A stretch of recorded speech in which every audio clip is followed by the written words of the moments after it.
खुरुमजरी ma'am पुनमक मरुइबा ई पाउ खरा ma'am मफमदा थमजगे centre इरांग लोइसिनमै महुत अमगा की मरक्ता नुंसिनदनबा अरोनबा थौसिन तौदुन लैरे हाइना MP ओजा बिमोन नंग असि फोंदोखरे अनीसुबा पाउदा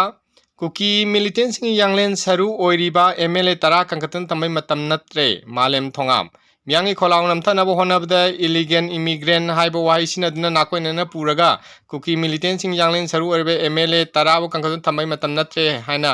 ngasi मालेम थोंगामना ट्रांसजेंडर सोशल एक्टिविस्ट मालेम थोंगामना फोंदोखरे अहुम सुबा पाउदा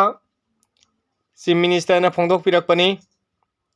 कुकी मिलिटेंट सिंगना ड्रोन बॉम्बिंग अटैक चथदुना मिसी मिना याहोन किबा हाइबसी टेररिज्म की थवंगनी अमदी ड्रोन जामर थमनबसु होनगने हाइना चीफ मिनिस्टर ना ngasi फोंदोखरे मथंगी पाउदा मणिपुर दा मियोय निपांगी मनुंगदा अमा वाखलैना नाबै सांग ओइरी हाइना संबो गोलमैना फोंदोखरे मथंगी पाउदा कुकी मिलिटेंट सिंना ngarang ahing sugunugi tangjengda drone anirak hanna thajilakpadagi khunja sing mi paiba pongna ahing tumna kidre haire मथंग दारोइबा पाउदा सेंट्रल पोस्ट पुनम लौथोखरगा स्टेट पोस्ट खक्तना लान असि थेंगनाबदि ओइथोलोय हाइना Manipuri DGP ओरिबा Rajiv सिंहना फोंदोरगले मसिग लोइना ngasi di Manipuri पाउ पीबा मतंग सोइसिनजरे थैंक यू ऑल।